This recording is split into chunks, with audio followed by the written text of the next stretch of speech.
सियावर रामचंद्र की और मुक्त वंश। इस विषय में कहें, इस पर ये सम्मति मिली कि जो आपकी इच्छा हो।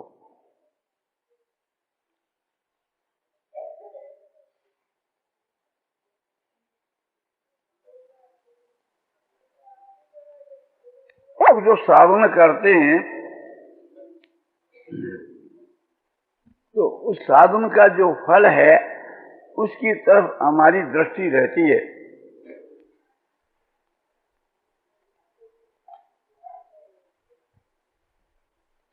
इस कारण से हमारा साधन तेज नहीं होता। हमको उचित है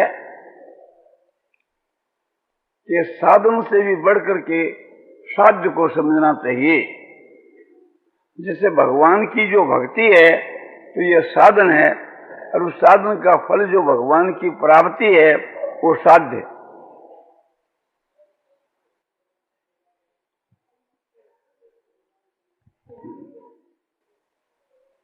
कोई कोई जो भाई है ये देखता है कि मैं जो साधन करता हूं इस साधन से मुझको शांति मिलनी चाहिए, सुख मिलना चाहिए, ज्ञान की वृद्धि होनी चाहिए, वो देखने में नहीं आती।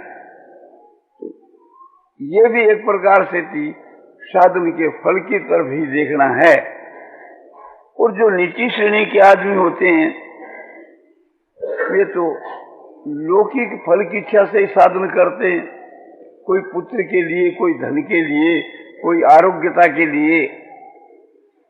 वो जो सकाम जो भाव है वो तो और नीचे दर्जे का है। ये कामना होकर के भी अध्यात्म विषय की तो कामना है, और कामना से भी उच्च भाव है उद्देश्य। मनुष्य जो है कुछ उद्देश्य को रख करके ही एक प्रकार से साधन करता है, किंतु साधक को साधन की तरफ भी अधिक ध्यान रखना चाहिए। निष्काम भाव से जो साधन किया जाता है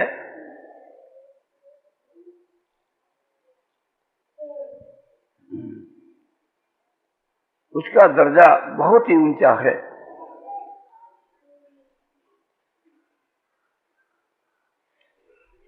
जैसे भक्त प्रहलाद हुए, बड़े निष्कामी। एक समय के बीच के मां उसके पिता ने बुला करके प्रहलाद को पूछा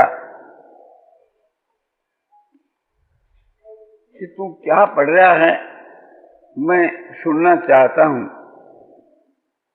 और तूने जो पढ़ा है और उसमें जो सबसे बढ़कर तुम्हारे को अभीष्ट हो है वो बात मुझको सुनाओ। तो प्रहलाद ने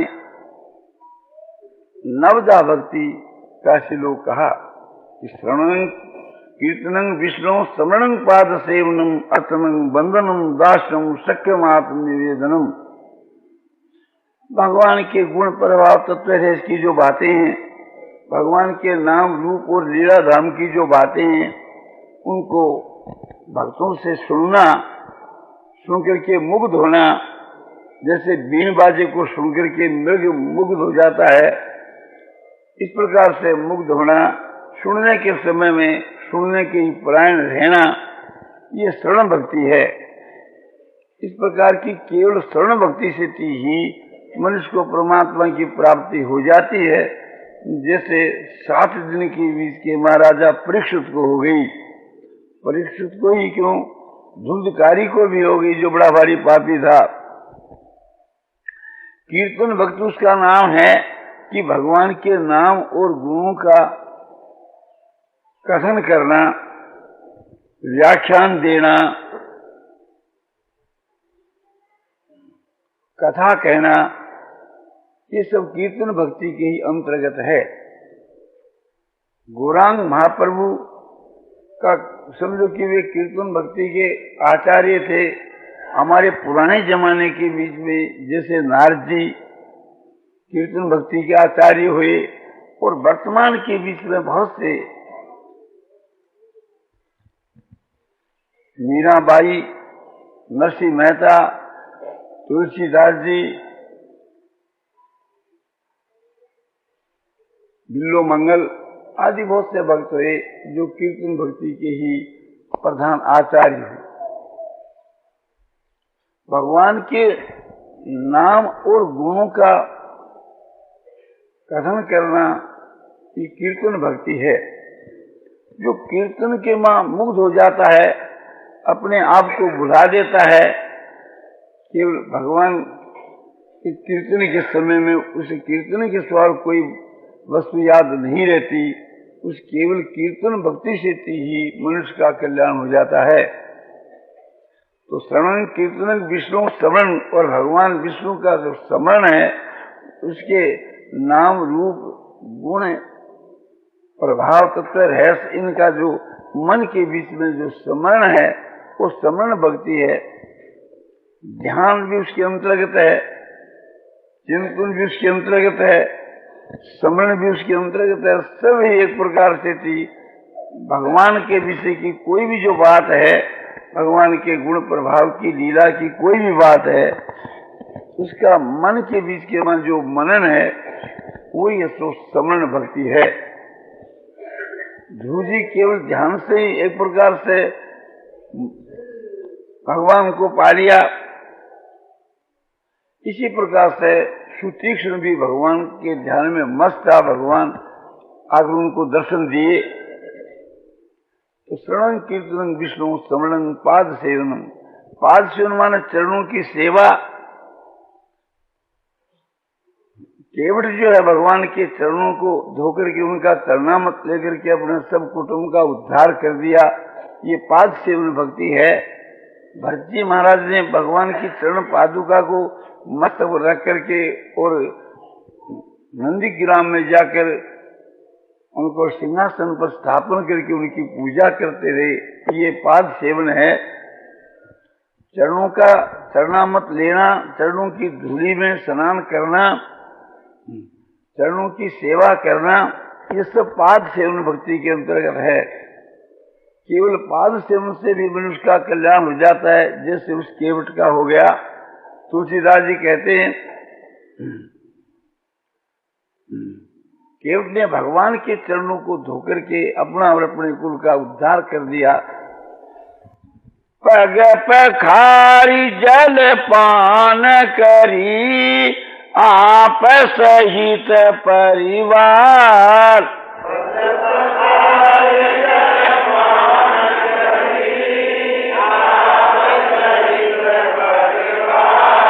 पितृ पार करी प्रभु पुरी मुदित गए हुले पार।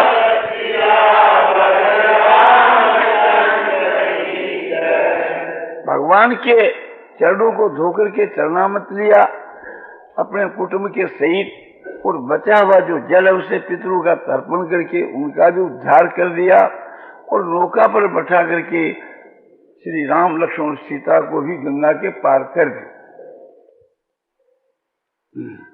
तो केवल चरणों की सेवा से भी मनुष्य का उद्धार हो जाता है, इसका नाम पाद सेवन है।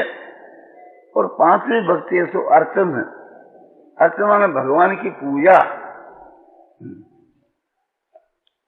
मंदिरों में जाकर हम पूजा करें वो भी भगवान की पूजा है, अपने घर के ऊपर भगवान की मूर्ति लाकर पूजा करें वो भी पूजा है, और मन से मानसिक पूजा करें वो भी पूजा है, और सब में भगवान विराजमान है ऐसा समझ करके सबकी सेवा भी भगवान की पूजा है।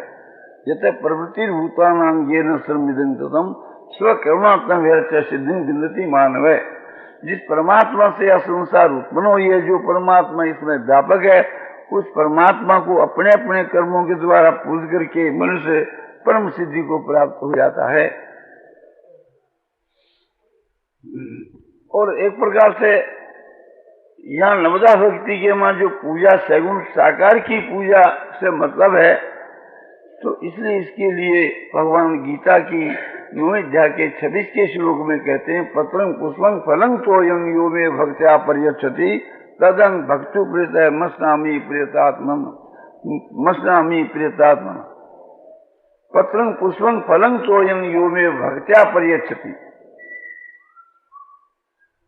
कि पत्र पुष्प फल जल जो पुरुष है भक्ति से यानी प्रेम से जो मुझको समर्पण करता है, उसे शुद्ध चित्त प्यारे भक्त का दिया हुआ, प्रेम से दिया हुआ, उसको मैं अस्नामी माने खाता हूं।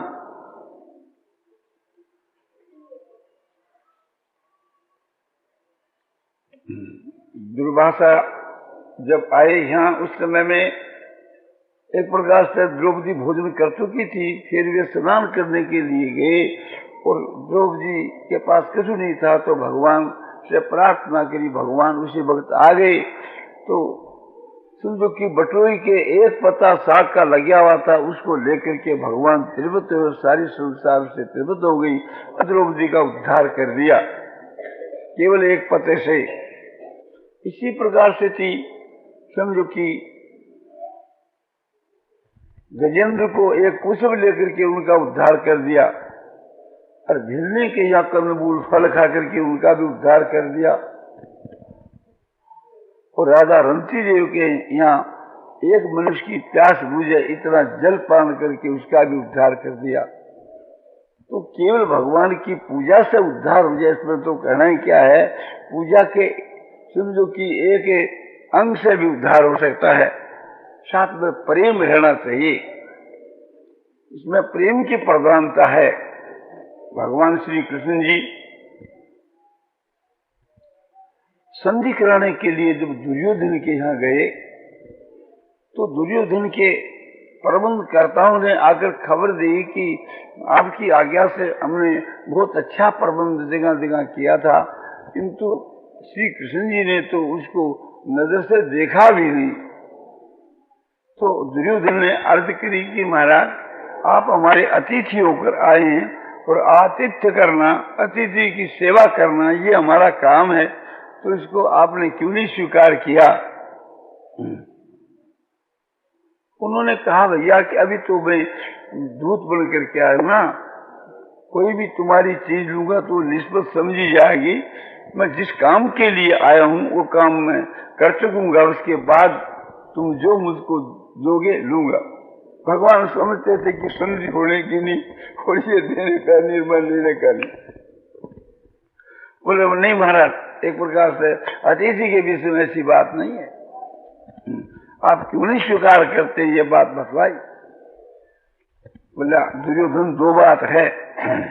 जो चीज स्वीकार की जाती है, जहां प्रेम होता है वहां स्वीकार की जाती है, और यहाँ या थोड़ा जो अभाव होता है तब वो स्वीकार करता है। भूख मरता आदमी क्या नहीं करता। तो दुर्योधन, बात सच्ची यह है, प्रेम तो तेरे नहीं है और भूख मैं नहीं मरता। उसके बाद में विदुर के घरे यहाँ जाकर के बिना बुलाए वहां भोजन किया। तो भगवान केवल प्रेम देखते हैं, राम ही केवल प्रेम ही प्यारा। भगवान राम को केवल प्रेम ही प्यारा है। सबरी को यही बात कही कि हे सबरी, मेरे तो एक प्रेम कोई ना तो है। तो पत्रं पुष्पं फलं तोयं, ये जो बात एक प्रकार से ये प्रेम की पूजा है। प्रेम से जो पूजा करता है भगवान लेते हैं। तो श्रवणं कीर्तनं विष्णु श्रवणं पाद सेवनं अर्चनं वंदनम, प्रेम से जो भगवान को नमस्कार किया जाए तो एक नमस्कार से ही भगवान खुश हो जाते हैं। साथ में प्रेम होना चाहिए। एकोपी कृष्ण से कृत्य प्रणामो दशवास मेधा अवृते न तुल्य, दशवास मेधी पुनरेति जन्मे कृष्ण प्रणामी न पुनर्भवाय। ये महाभारत के शांति पर्व में भीष्म जी ने राजा युधिष्ठिर से कहा है कि भगवान श्री कृष्ण जी को जो एक बार नमस्कार किया जाता है उसका 10 अश्वमेध यज्ञ के समान फल होता है। 10 अश्वमेध यज्ञ करने वाला फिर संसार में आता है, किंतु भगवान को जो नमस्कार करता हुआ विदा होता है वो फिर लौट करके नहीं आता। तो केवल प्रणाम से भी भगवान की प्राप्ति हो सकती है, मनुष्य मुक्त हो सकता है, किंतु साथ में प्रेम रहना चाहिए। ऐसे दास भाव, शक्य भाव, आत्मनिवेदन भाव, ये तीन भाव रूप। ये नवदा जो भक्ति है, तीन तो पूजा रूप है और तीन साधन रूप है और तीन भाव रूप। श्रवण कीर्तन विष्णु समरण, भगवान के नाम गुण प्रभाव तत्व रहस्य का श्रवण करना श्रवण भक्ति है, और कीर्तन कथन करना कीर्तन भक्ति है, और मन से याद करना ये स्मरण भक्ति है। ये तीन तो साधन रूप है। इसी को वेदांत के वहां श्रवण और मनन और निधिध्यासन के नाम से कहा गया है। और तीन सो पूजा रूप है, चरणों की पूजा, विग्रह की पूजा, प्रभु के स्वरूप को नमस्कार करना। और तीन जो है सो भाव रूप है, दास भाव, शक्य भाव और आत्म समर्पण भाव। ये तीन भाव रूप एक एक कल्याण करने वाली। केवल दास भाव से भी कल्याण हो जाता है। सेवक सेव्य भाव बिनो भवन तरहि उद्गार।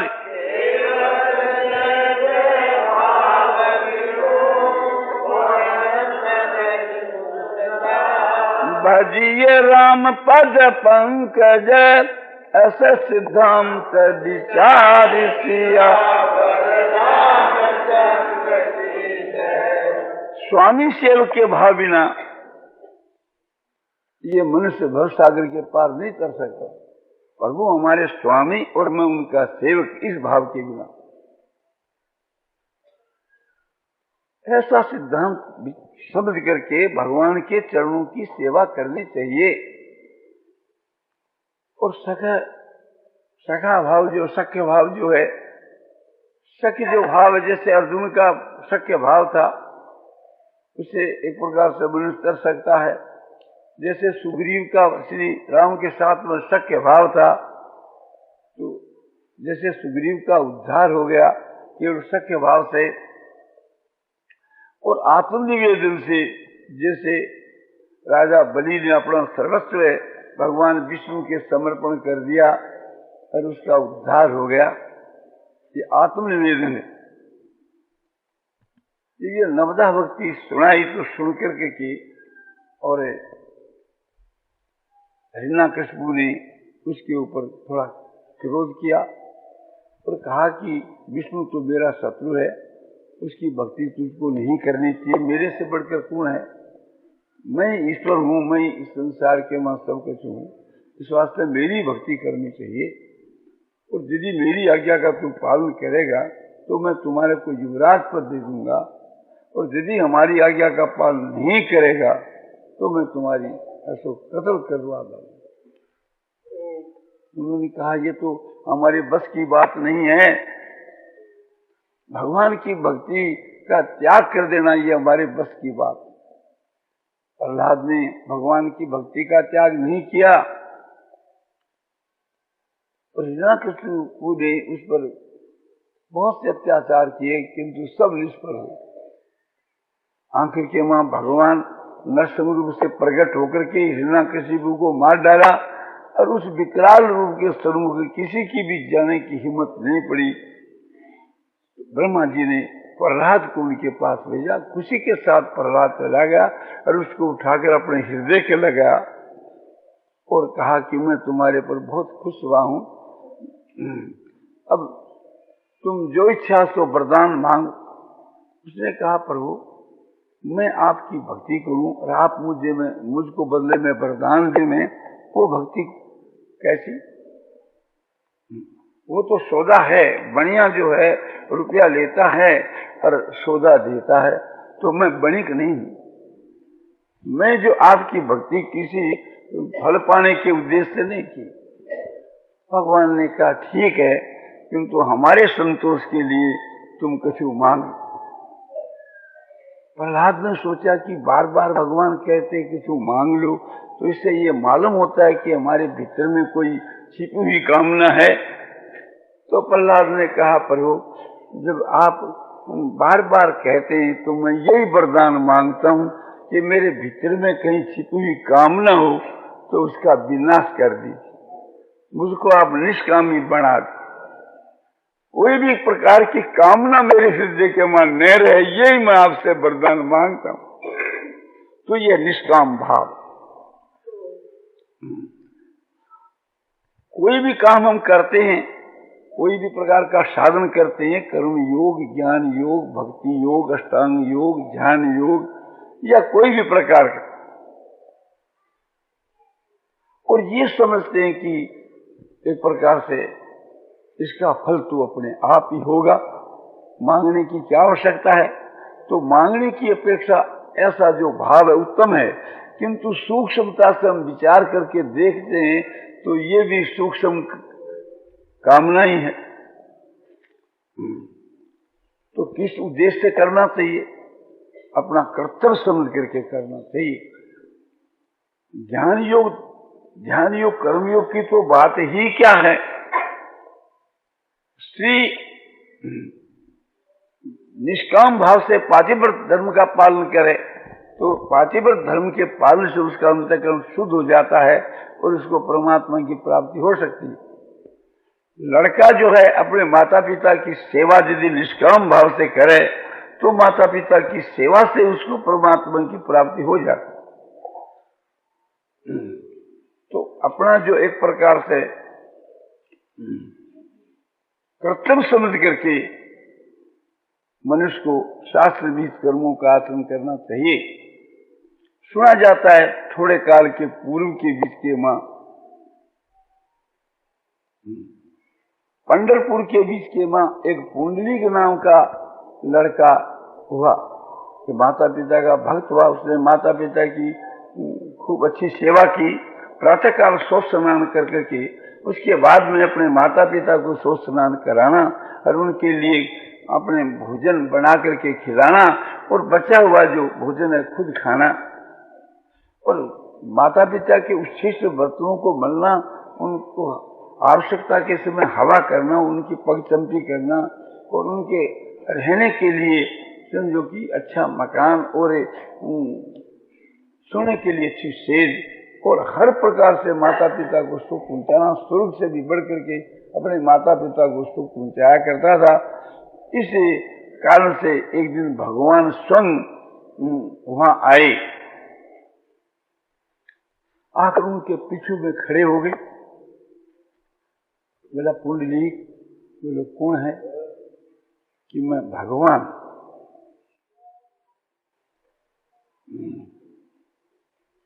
तुम्हारे से मिलने के लिए आया।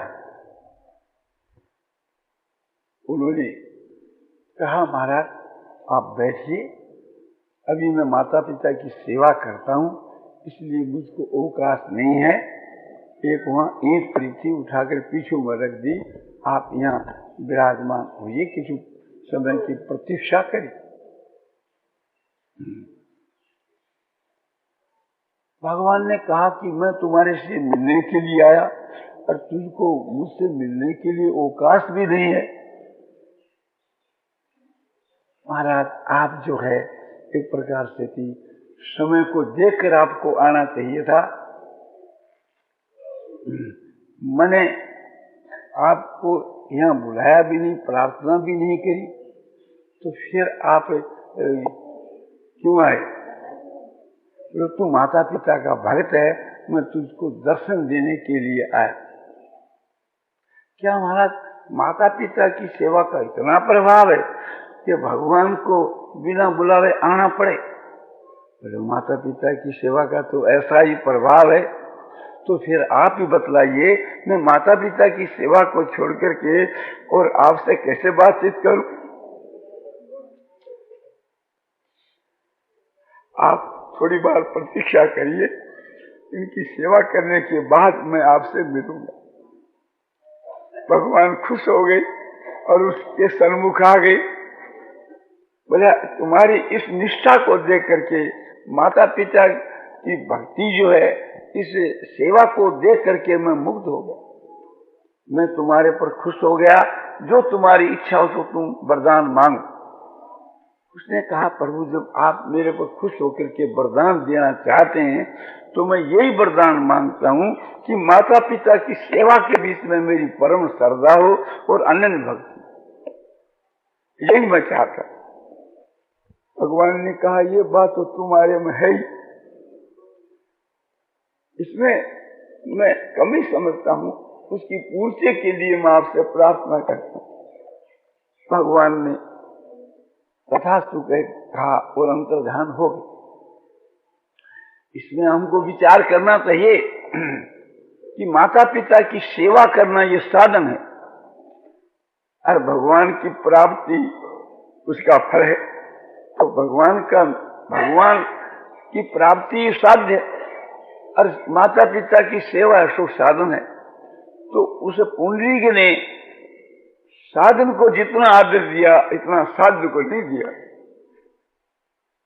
भगवान की परवाह नहीं की कि जितनी माता पिता की सेवा की थी, तो उससे भगवान नाराज नहीं हुए, भगवान खुश हुए।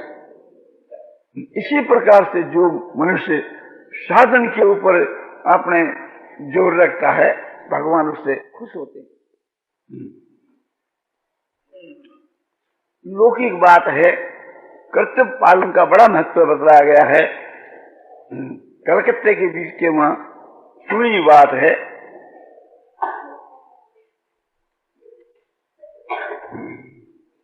पुरानी बात है। कलकत्ता का जिस समय लाट साहब था, तो लाट साहब ने कानून बना दी कि इस रास्ते से थी मटर जा सकती है, आ नहीं सकती।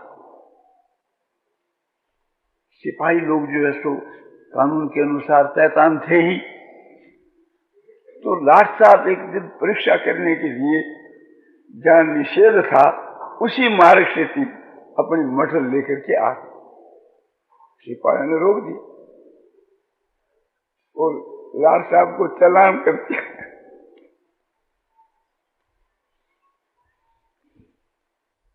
तो लाट साहब ने उनको इनाम दिया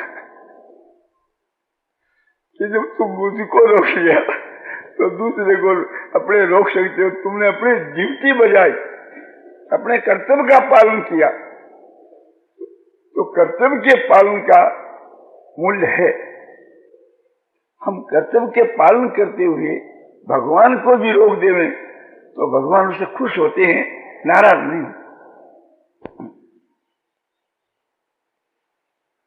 नारायण नारायण नारायण श्रीमन्नारायण नारायण श्रीमन्नारायण नारायण श्रीमन्नारायण नारायण श्रीमन्नारायण नारायण